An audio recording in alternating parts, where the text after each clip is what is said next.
pessoal, tudo bem? Aqui é o Flávio de Oliveira, sócio e assessor de investimentos do escritório ZAL. Estou aqui no canal hoje para a gente falar um pouco, né, sobre veículos de investimento focados aí em ESG. Estou aqui com a Beatriz Vergueiro. E aí, Beatriz, como é que estão as coisas? Tudo bem? Tudo ótimo, Flávio, com você. Tudo bem, graças a Deus. Beatriz, pode se apresentar aqui para o pessoal, por favor? Claro. Bom, pessoal, eu sou a Beatriz, sou responsável por produtos ESG aqui na XP.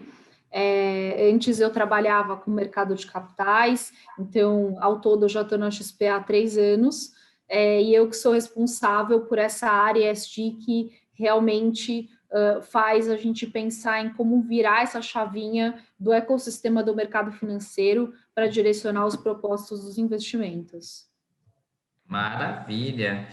E, bom, aproveitando, né, que tu já deu essa deixa, podia explicar para a gente um pouco melhor sobre o que é o ESG hoje? ESG é uma nova ótica de análise de investimento. Então, antes do ESG, o investidor, para tomar uma decisão, ele considerava basicamente o risco e o retorno. E agora, o que a gente está propondo com essa nova ótica é que o investidor ele considere risco, retorno e um terceiro pilar, que é o pilar do impacto.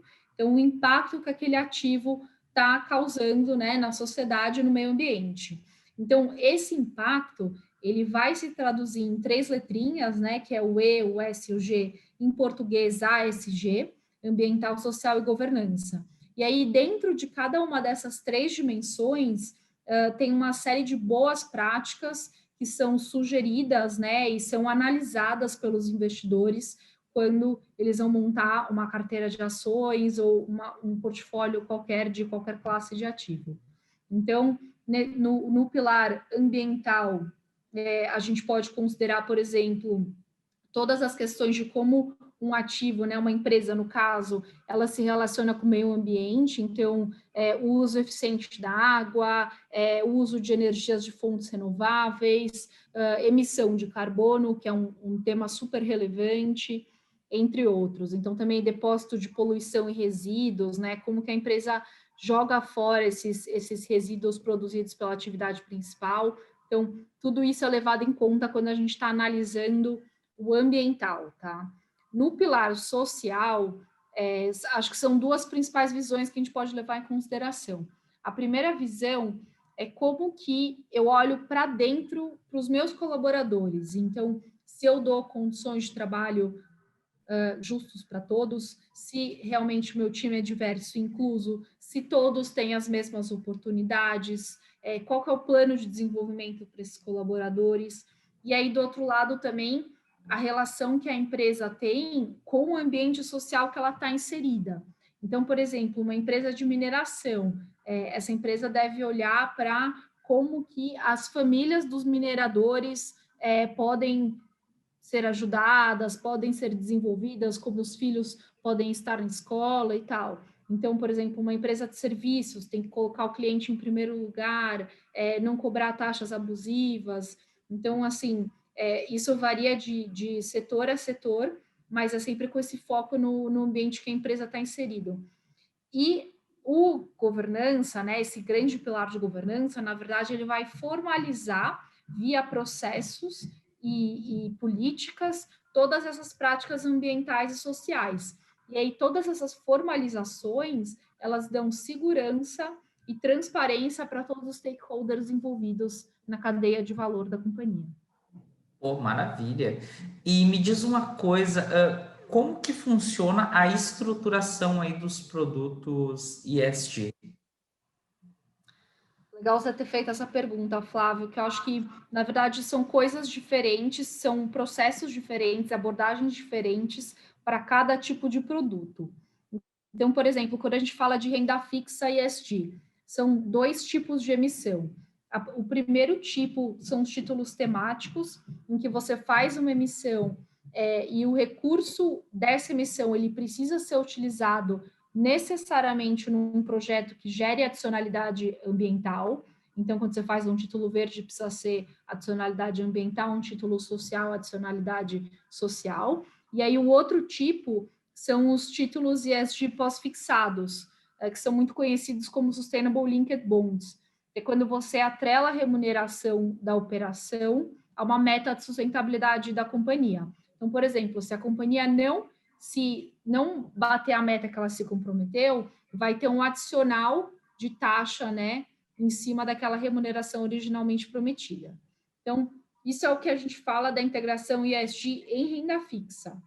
Em fundos, existem outros tipos de abordagem, exclusão negativa, o best in class, que é selecionar as melhores companhias de cada setor baseado em práticas ESG, ativismo acionário, que é atuar nas empresas para que as empresas, né, virem a chave e tenham esse desenvolvimento direcionado também. Então, acho que existem várias maneiras, mas basicamente um gestor que faz integração ESG, ele vai passar a não só considerar o valuation tradicional, mas vai considerar também questões de ambientais, sociais e de governança nesse valuation. Então, por exemplo, pegar um possível risco de imagem, um possível risco de troca de tecnologia, um possível risco de taxação do carbono. Eles vão pegar todos esses custos e vão englobar na gestão de risco do modelo de avaliação da empresa. Então, isso vai mexer na precificação do ativo, seja crédito, seja ações. Então, a ação ou então o título de renda fixa, ele pode ficar mais caro ou mais barato, dependendo do tipo de risco que está embutido dentro desse modelo de avaliação. Então, isso é o que a gente chama de integração ESG, que é o mais comum. Enfim, aí eu acho que existem outras variações, tem os índices ESG, tem produtos temáticos, né? É quando você foca num tema. Então, assim, existem inúmeras abordagens e maneiras de fazer um produto ESG, mas acho que essas são as duas principais que estão mais comuns e mais relevantes no mercado hoje em dia. Perfeito, perfeito. E já que a gente falou de veículos, né, de formas comuns aí da parte de estruturação, hoje, na tua visão, e principalmente falando que a gente está no mercado brasileiro, que é um mercado que, de forma geral, é mais restrito, tem menos oferta de produto, quais são os principais veículos aí, na tua opinião, que podem ser eficientes, né, na tua opinião, para fazer investimentos em ESG aqui no Brasil? Olha, da nossa plataforma, a gente tem algumas opções. Os gestores do Brasil, eles ainda estão se desenvolvendo. Então, no Brasil, ainda são poucas opções de fundos que a gente tem para investir em ESG. Então, por exemplo, tem a Fama Investimentos, tem a Indy Capital, tem o Bradesco Sustentabilidade, também é um fundo, tem alguns outros nomes, Constellation, JGP também faz uma gestão super robusta ESG. Então, tem alguns nomes no mercado brasileiro, mas as casas gringas, que também estão disponíveis na plataforma da XP, que a gente deu esse acesso, né, transformou o fundo num veículo acessível aqui no Brasil, são casas muito robustas. Então, por exemplo, Nordia, todos os fundos da Nordia têm integração em ESG, e assim, é uma casa que é referência nisso há anos. Tem também um fundo de impacto de ações globais da BlackRock, que chama BlackRock Global Impact, também é super conhecido. Tem outras casas também, como Schroders, PIMCO, Aberdeen, todas essas grandes casas são pioneiras em integração em ESG. Perfeito. E, bom, agora vamos aí num tema aí um pouco mais até polêmico, vamos dizer assim. A gente vê que já vem se falando há bastante tempo, né, sobre essa questão de ESG, e principalmente aí depois da troca de governo nos Estados Unidos, a gente vê que os ativos aí com essa pegada mais verde, eles se apreciaram bastante. E a gente já vê alguns players de mercado comentando que talvez a tese ESG ela esteja esticada demais, os valuations atuais, e que até seria assim, que a gente poderia estar chegando aí na bolha do ESG. Qual é aí o que tu poderia dizer sobre isso? Sempre lembrando, pessoal, que a gente está tratando aqui de opiniões, né? Não são recomendações.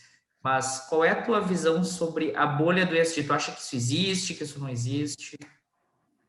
Então, eu acho que isso existe sim, tá? Então, o que está acontecendo?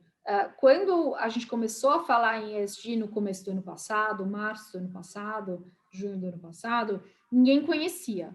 Então, assim, todo mundo que olhava tinha uma percepção de, putz, será que isso vai vingar mesmo? Será que o mercado financeiro vai adotar isso? Será que as empresas vão começar a se movimentar? Então, todo mundo tinha esse receio, né?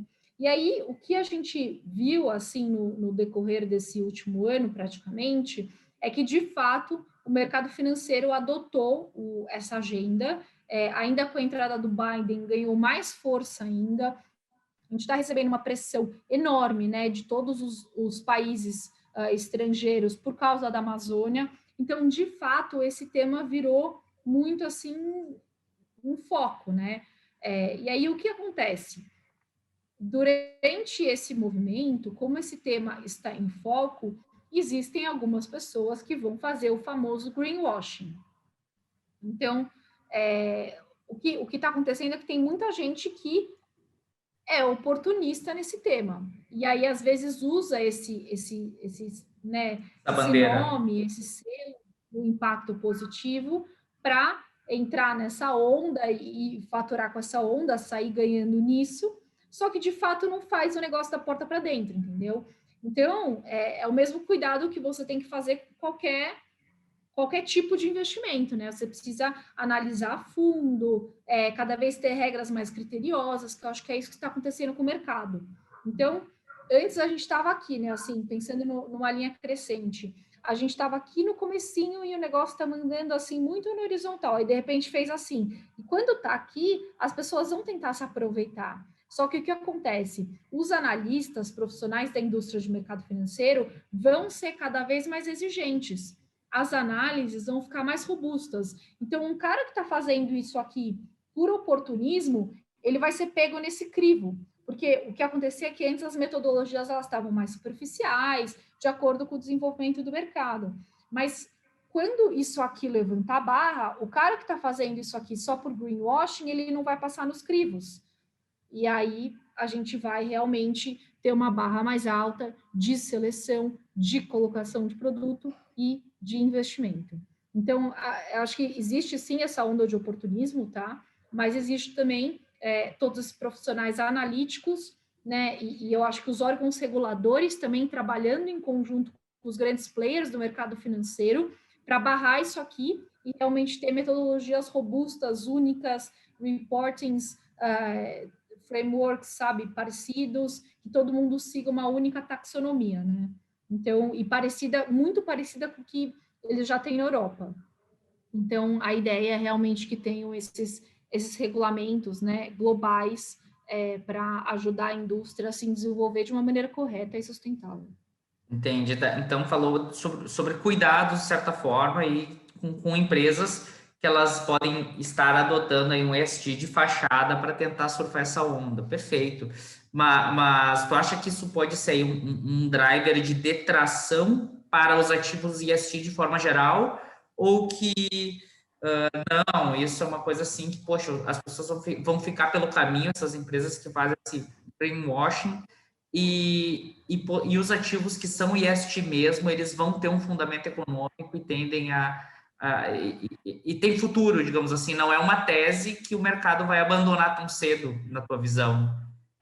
Nesse Não, assim, o mercado não vai abandonar. Se a gente for olhar principalmente lá para fora, na Europa, mais de 50% dos ativos geridos são geridos sob estratégias sustentáveis.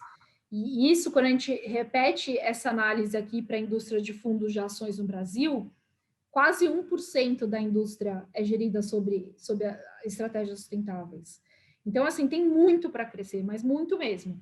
Só que o que vai acontecer é que, hoje em dia, os investidores estão dando um voto de confiança para as empresas e produtos, tá? Gestores e tal. Então, estão dando um voto de confiança para quem está se dizendo ESG. Então, todas as empresas que têm metas robustas, planos robustos, né? e realmente, assim, você vê que tem credibilidade e diligência por trás, hoje em dia os investidores estão dando um voto de confiança. E o que vai acontecer a partir do, né, ao se desenrolando o tempo, é que isso tudo vai ser mensurado. Então, beleza, você se diz que é ESG, então você precisa dar o dobro de transparência das suas informações. E a gente vai acompanhar indicador por indicador para ver se de fato o que você prometeu está acontecendo.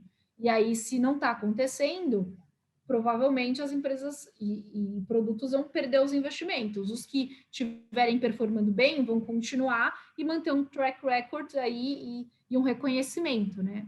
Então, acho que a gente está nessa fase de todo mundo ganhar um voto de confiança. E aí, nos próximos anos, vai ter essa diferenciação de quem realmente fez e quem era greenwashing lá atrás. Perfeito. Bom, e até para a gente ir se encaminhando para o final, além disso que tu falaste, existe algum outro ou outros pontos de cuidado que tu acha que o investidor deveria ter antes de fazer algum tipo de investimento aí, tendo em vista essa questão do ESG? Eu acho que o mais importante é entender se o gestor, ou o produto, ou a empresa, enfim, no que você estiver investindo, qual é o nível de transparência de informação que ele vai se dispor a mostrar.